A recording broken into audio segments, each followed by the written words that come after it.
Bonjour et bienvenue sur notre nouvelle vidéo de la Lécher School. Une vidéo cette semaine qui sera en deux parties.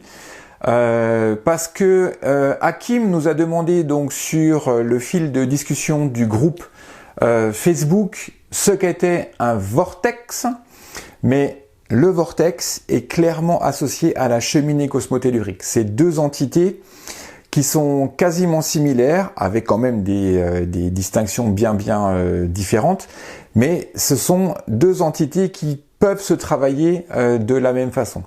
Donc cette semaine, on va d'abord faire une première vidéo sur qu'est-ce qu'une cheminée cosmotellurique, et la semaine prochaine, nous allons faire une vidéo sur l'explication de la cheminée cosmotellurique et du vortex. Comparaison, différence, pourquoi est-ce que très souvent on associe les deux éléments l'un et l'autre. L'explication complète donc sur cette vidéo et la vidéo de la semaine prochaine. Donc je voulais d'abord remercier Hakim d'avoir posé la question sur qu'est-ce qu'un vortex. Et Jean, tu verras dans ta demande de comment est-ce qu'on travaille les énergies, tu vas voir qu'on peut aussi utiliser une cheminée cosmotellurique pour travailler ces énergies, aussi bien en nettoyage qu'en élévation. Donc on se retrouve tout de suite après ce petit moment. N'oubliez pas, abonnez-vous donc à la chaîne YouTube, abonnez-vous sur notre compte Facebook pour avoir toutes les informations et toutes les nouvelles de la Lécher School. Je vous remercie, on se retrouve tout de suite après ça pour le cours. À tout de suite.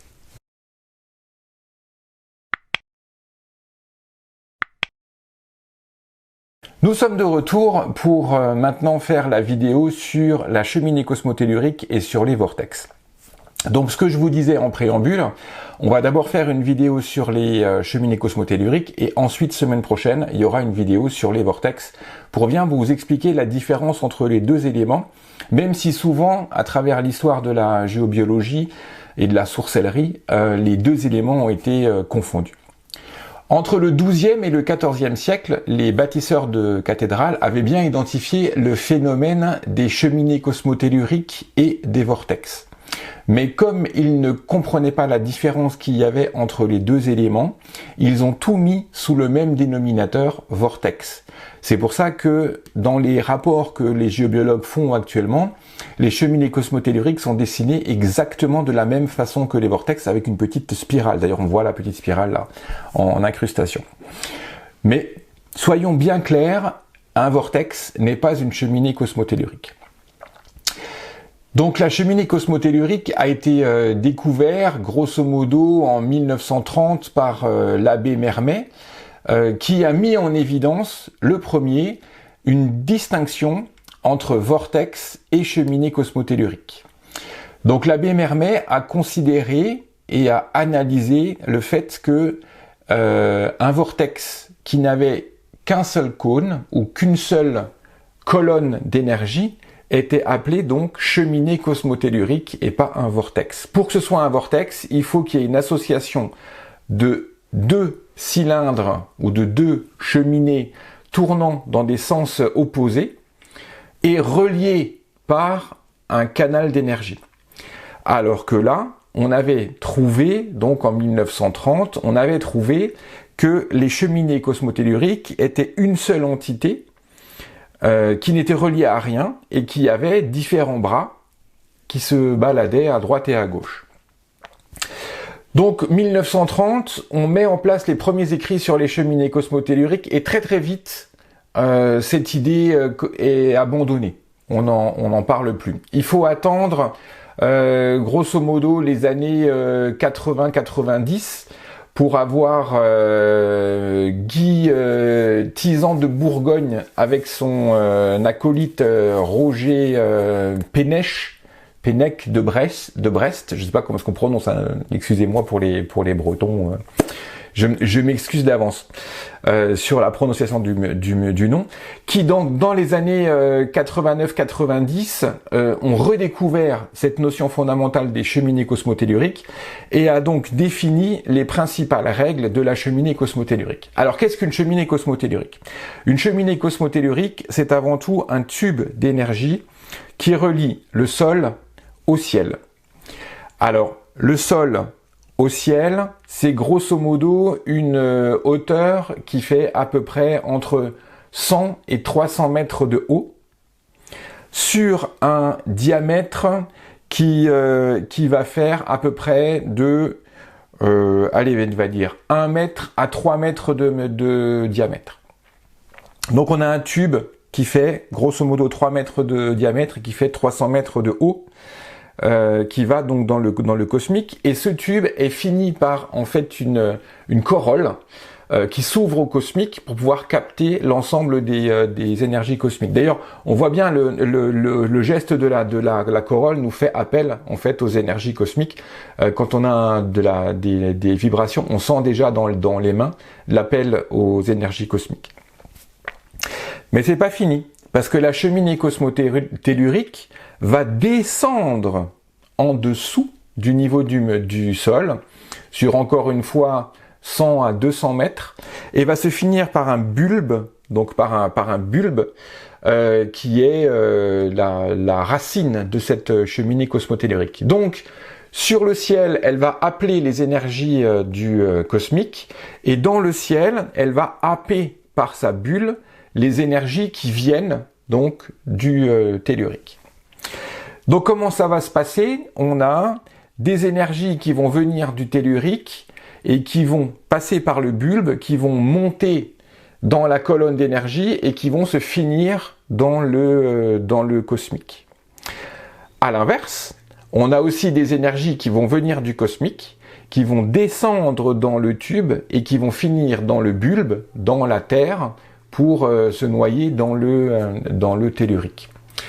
Mais les deux phases ne se font pas en même temps. C'est ce qu'on appelle une phase d'inspiration. Donc la phase d'inspiration va être du tellurique vers le cosmique, et la phase d'expiration qui va être du cosmique vers le tellurique. Donc on va appeler cela un mouvement respiratoire de la fameuse cheminée cosmotellurique.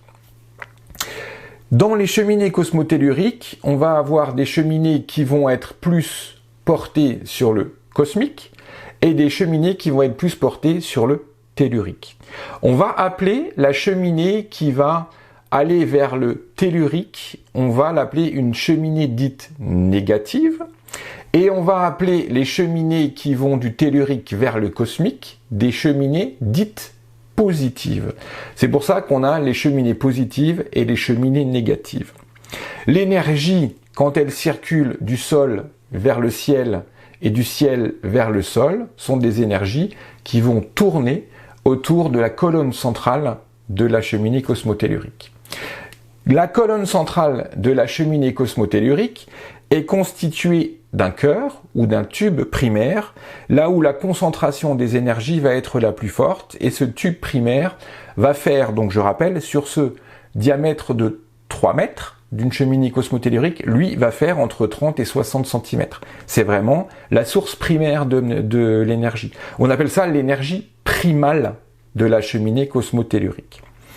Donc cette énergie, elle va être, donc je rappelle, pour les cheminées positives qui vont venir du sol vers le ciel, cette énergie va être très dilatée quand elle va expirer. À l'inverse, l'énergie va être extrêmement contractée quand elle va recevoir du ciel vers la terre. L'inverse est également vrai, les cheminées négatives vont être plus larges quand elles vont inspirer du ciel vers la terre et plus petites quand elles vont expirer de la terre vers le ciel. C'est un ensemble de respiration.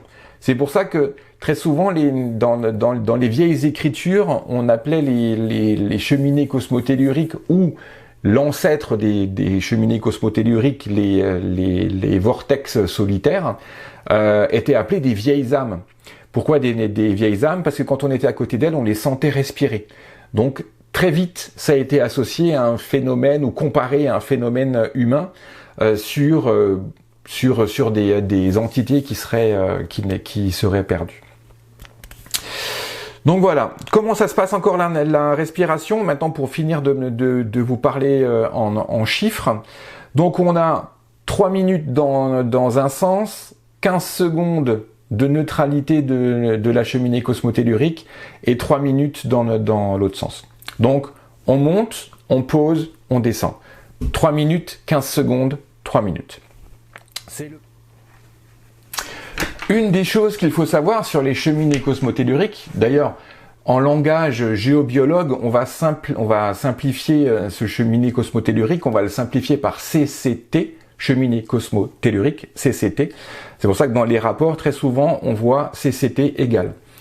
Donc quand on va aussi parler de cheminée cosmotellurique, il faut savoir que la cheminée cosmotellurique n'est pas un élément comme un réseau Hartmann ou un réseau Curie, Wiessmann, etc., qui est vraiment rattaché au sol. C'est un élément qui va pouvoir se balader tout au long de l'écorce terrestre. C'est une cheminée qui va être en fonction de son orientation positive ou négative attirée par certains lieux. On peut noter que les cheminées négatives vont être attirées par des endroits qui sont soit fortement chargés en fer, soit des endroits qui sont fortement négatifs, c'est-à-dire des cimetières, des funérariums, des endroits où la tristesse est très présente. Ce sont des cheminées qui ont besoin d'absorber des énergies qui sont négatives pour pouvoir continuer à produire de la respiration terrestre. A contrario, les cheminées dites positives vont essayer d'aller dans des endroits plus festifs, des endroits où la joie est plus présente. Donc on va aller où la joie ou la spiritualité.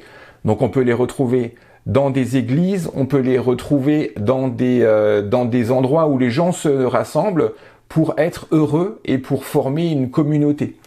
On les retrouve aussi dans les cercles de prière. Très souvent, les cercles de prière sont construits autour d'une cheminée cosmotellurique qui va donc respirer du sens tellurique vers cosmique, sens positif. Donc une fois qu'on sait ça, les cheminées cosmotelluriques vont aussi avoir des impacts. Une cheminée négative peut avoir différents impacts sur les personnes. Déjà, quand on est trop longtemps sur une cheminée cosmotellurique, on va avoir une perte de vitalité, des problèmes d'endormissement. Donc c'est pour ça qu'il faut bien vérifier que les cheminées cosmotelluriques ne soient pas présents dans le lieu de vie, parce que même si elle est positive ou négative, ce sont des éléments qui, comme elles basculent d'un sens à l'autre assez régulièrement, donc toutes les 3 minutes, ce sont des éléments qui vont perturber le cycle de vie normal des habitants du lieu. Donc ce sont des éléments qu'on va essayer de pousser en dehors du lieu de vie, ou qu'on va essayer de détourner ou d'attirer dans d'autres endroits. Donc ces cheminées cosmotelluriques vont créer par exemple des maux de tête, des acouphènes, des bourdonnements d'oreilles, des angoisses, des fatigues au réveil. On peut arriver sur de la dépression chronique. C'est vraiment un élément qui est très compliqué à vivre au quotidien. On a aussi dans les cheminées cosmotelluriques un élément qu'il ne faut pas oublier quand on fait son analyse de la cheminée cosmotellurique, ce sont tout ce qui est les résurgences. Les résurgences, qu'est-ce que c'est? Ce sont des rayons d'énergie qui vont sortir du cœur de la cheminée cosmotellurique et qui vont rayonner, grosso modo, allez, ça va rayonner de 2 à 10, 15, 20 mètres maximum du cœur de la cheminée cosmotellurique. Pour l'instant, ce que j'ai toujours constaté, c'est que ce sont des résurgences qui travaillent en nombre pair. Donc il y en a 2, il y en a 4, il y en a 6 et il y en a 8. La construction des résurgences, ou des bras, comme certains les appellent, sont toujours en opposé. C'est-à-dire que si on a une résurgence nord, on a une résurgence sud. Si on a une résurgence est, on a une ouest. Donc ça va toujours travailler en opposition pour le faire. Je sais que dans certains écrits, mais pour l'instant j'en ai jamais rencontré, dans certains écrits, certains géobiologues parlent de résurgence impaire. Alors les résurgences à un bras, il faut se méfier parce qu'une résurgence à un bras peut être un signe comme quoi derrière cette résurgence, il y a peut-être un vortex à étudier. Mais certaines documentations parlent de nombres impairs, donc un bras, 3 bras. Donc on aurait 1, 2, 3, 4, 6 et 8 résurgences. C'est des choses à étudier. Très souvent, même systématiquement, les résurgences sont toujours négatives. Donc quand on fait un bilan et qu'on détecte une cheminée cosmotellurique dans un lieu d'habitation, un lieu où il y a des gens, il est impératif de contrôler toujours tout autour pour voir s'il n'y a pas des bras et si les bras ne vont pas aller vers les lieux de vie et vers les lieux de sommeil, qui est très important de contrôler qu'il n'y ait pas de bras de cheminée cosmotellurique qui va vers les lieux de sommeil, parce que justement, on va créer systématiquement un canal négatif vers ces lieux de repos. Alors vous allez me dire également comment est-ce qu'on va faire pour pouvoir détecter ces cheminées cosmotelluriques. Eh ben, on va prendre l'antenne de l'Escher. Quand on fait le balayage Hartmann, parce que très souvent la cheminée cosmotellurique va être rattachée à un nœud du réseau Hartmann. Donc quand on fait ce balayage du réseau Hartmann, on va se mettre sur la fréquence 11,4 pour essayer de trouver la cheminée cosmotellurique. C'est là où on va vraiment avoir ce distinguo de cheminée cosmotellurique. Attention, c'est le même canal pour checker un vortex. Donc il faudra bien faire attention d'étudier les alentours du phénomène pour voir si on n'est pas dans un système complexe vortex, bras de liaison, double vortex, ou un phénomène unique qui est colonne de cheminée cosmotellurique et bras en résurgence qui vont s'orienter dans la maison. Donc voilà ce que je pouvais vous dire sur les cheminées cosmotelluriques. La semaine prochaine, on va faire, je vous ferai une vidéo sur les vortex, donc qui sont donc le pendant de la cheminée cosmotellurique et surtout l'ancêtre de la cheminée cosmotellurique, parce que les vortex sont donc, comme je vous disais, ont été découverts très très tôt, entre le 12e et le 15e siècle. Et c'est d'ailleurs sur des vortex qu'on va construire tout ce qui est les hauts lieux saints et les hauts lieux de spiritualité, les cathédrales, les églises, les choses comme ça. Voilà, eh ben je vous remercie de votre attention. Ça c'était une vidéo spéciale suite à la demande qu'on a eue sur notre forum sur Facebook. N'oubliez pas, si vous avez encore des questions et si vous voulez que j'aborde différents points au travers de la l'Escher School et d'une vidéo, eh ben faites-nous soit des commentaires en bas de la vidéo, soit vous nous contactez sur notre page Facebook. Et si vous avez d'autres questions, n'hésitez pas, on est là. Envoyez en MP si vous voulez pas que les messages soient connus, donc vous les envoyez en MP sur Facebook et je suis là pour vous répondre à vos questions. Je vous remercie d'avoir suivi cette vidéo. N'oubliez pas de vous abonner, le petit pouce bleu si vous avez aimé cette vidéo. Je vous remercie, je vous dis à la semaine prochaine pour les vortex. Ciao ciao!